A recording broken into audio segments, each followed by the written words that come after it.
પારડી નજીક ભાલતા ગામે પારડી તાલુકાના સોનવાડા ગામના પરિણીત આઢેડ પર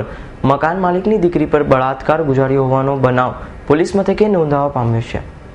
પારડી તાલુકાના સોનવડા ગામના ઉગામણા ફળિયામાં રહેતો 40 વર્ષીય જયેશ બાલુભાઈ પટેલ કે જેઓએ તેમના જ ગામમાં રહેતી એક યુવતી સાથે પ્રેમ લગ્ન કરતા તેના પિતાએ ઘરેથી હાંકી કાઢ્યો હતો। ત્યારબાદ જયેશ પટેલે પારડી નજીક બાલદા ગામે એક મકાન માલિકની દીકરી સાથે ગત 7મી માર્ચે પોતાની Splendor bike number GJ15 SS 6342 ઉપર યુવતીને ઘરે મૂકી આવું કહીને બેસાડી જઈ બાદમાં જયેશ પટેલ બાઇક નદી તેમજ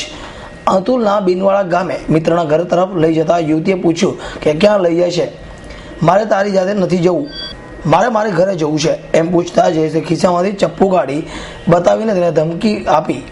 તેણીને ઘરે લઈ જઈ એક રૂમમાં યુવતીની મરજી વિરુદ્ધ બળાત્કાર શરીર સંબંધ બાંધી બળાત્કારની ફરિયાદ શુક્રવારના મોડી સાંજે પારડી પોલીસ મથકે યુવતીએ ફરિયાદ નોંધાવી હતી। ગઈકાલે રાત્રિના સમયે પારડી તાલુકાના એક બહેને પારડી પોલીસ સ્ટેશનમાં આવી અને પોતાના પડોશીની વિરુદ્ધમાં ફરિયાદ આપેલી કે પોતાના ઉપર એના પડોશીએ બળજબરીપૂર્વક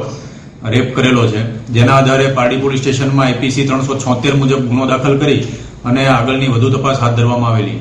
પોલીસ જયેશ પટેલ સામે 376ની બળાત્કારની કલમનો ગુનો નોંધી PSI BJ સરવૈયા તપાસ કરતા આરોપી જયેશ પટેલ 3 દિવસ યુવતી સાથે અલગ અલગ ગામે સિવાય સોનોડા ગામ પણ તેના મિત્રના ઘરે બળાત્કાર ગુજર્યો હોવાનું